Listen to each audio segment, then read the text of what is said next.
Hello, I am Dr. Saurabh Nagpal. I'm a specialist dentist working at Matrix Dental and Skin Lounge, Vasant Vihar. Hi, I'm Dr. Poonam Nagpal, working at Matrix Dental and Skin Launch. So, you quite rightly said we have been working in the field of dental tourism since last 2 decades. So, what we came across is that when in the beginning this market was quite ill organized, the best thing that we did on Matrix is we went with the cost transparency.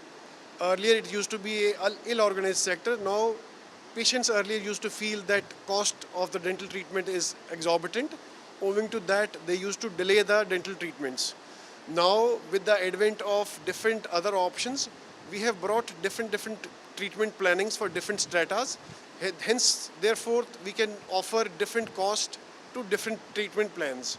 So overseas patients are always looking at different countries. They look at Singapore, Hong Kong, India, Thailand. So what we did is we brought the cost of treatment on our website.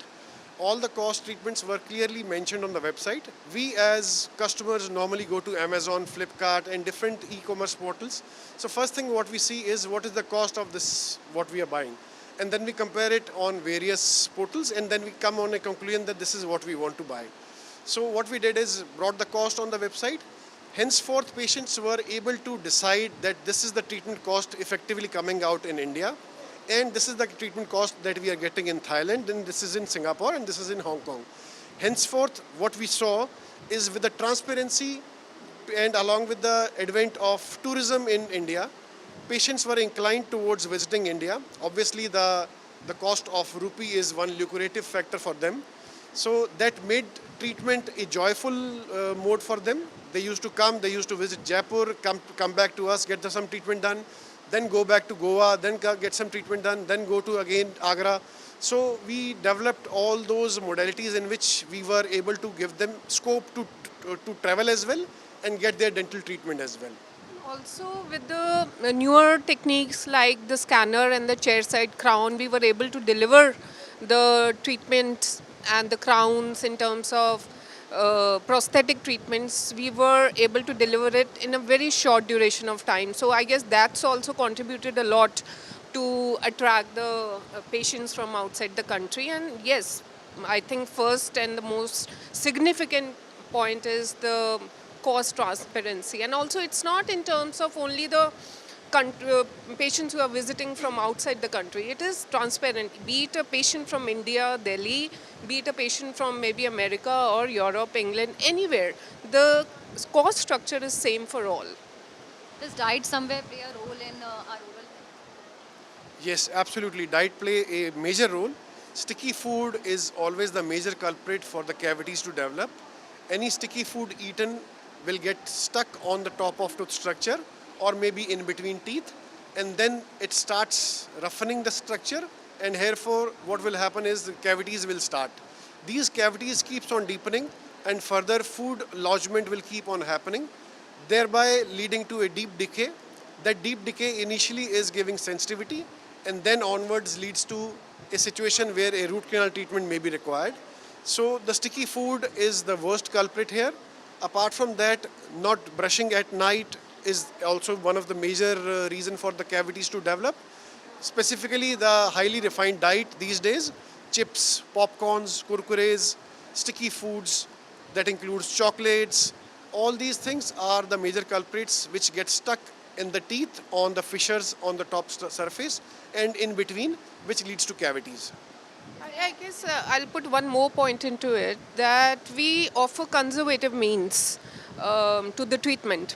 So by mere saying conservative is not the minimalism, or there are certain points in which we avoid root canals and confine ourselves to the fillings. It is also addressing to not giving antibiotics in every case, to not to give mouthwashes in every case where it's not required. We prefer giving warm saline rinses, which is easy and can be managed at home for the healthy gums, avoiding antibiotics. I think even that approach towards the dental treatment has also helped us in giving a better quality treatment.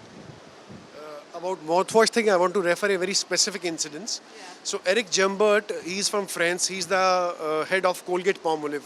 So he visited India and he wanted to visit some novice dentist, the beginner dentist. I'm talking about good long years back, 18 years back. good time back. So he wanted to visit dentists who were just the beginners. So he sat with us for a good long time, and he kept watching what all we are prescribing, what is our mode of writing the prescriptions, how are we handling the patients. So the most important thing what he saw is, in all that half an hour when he was there with us, not even a single patient we prescribed anything from Colgate, not even a single patient we prescribed any mouthwash. Most, no, most of the patients we were trying to manage with the minimal medicines.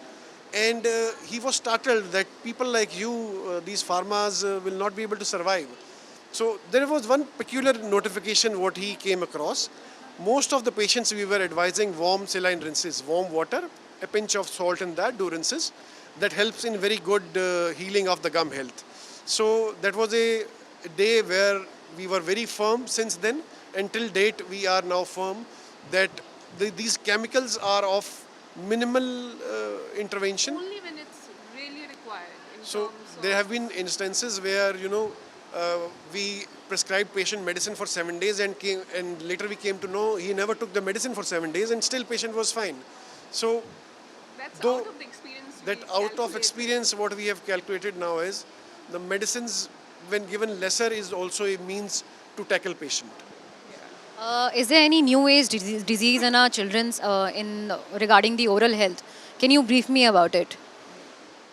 Yes, I would not say it is a new age disease. It's a old disease, but the prevalence has increased a lot. It's called bruxism. Bruxism is unintentional grinding of teeth at night or in day out of anxiety, apprehension, expectation, timeline. Though this is life, this is with everyone. It happens in kids as well. It's a I think more use of the mobile phones and iPads. Yeah, I will It's, elaborate that. yeah. So with the use of mobile phones, our stature has gone down. So moment you go down, your neck goes down, the clenching increases, and the balance of the spine disturbs. That also is one of the reasons for the grinding to increase.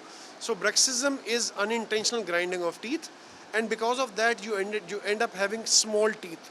At night, out of anxiety, you are grinding. So out of various reasons, it is the autonomic nervous system which is eliciting the response. And because of that grinding, your teeth are getting smaller and smaller. And there is a drooping of the corner of the mouth. And you end up getting sensitivity as well. So that has tremendously increased post-corona, we would say. One reason is mobile phones. Other is wearing a mask also has given a posture in which your head is down. And in general also we are seeing the drooping posture is increasing in the population, which has certainly increased the incidence of bruxism. Yeah, so certainly from the lifestyle that we are getting ourselves into, be it a kid, be it adult of any age, it's because of the lifestyle that's attributing to the bad oral health and maybe any part of the organ for that matter. It affects. That's it. Thank you so much for interacting with us. Thank you. Thank you.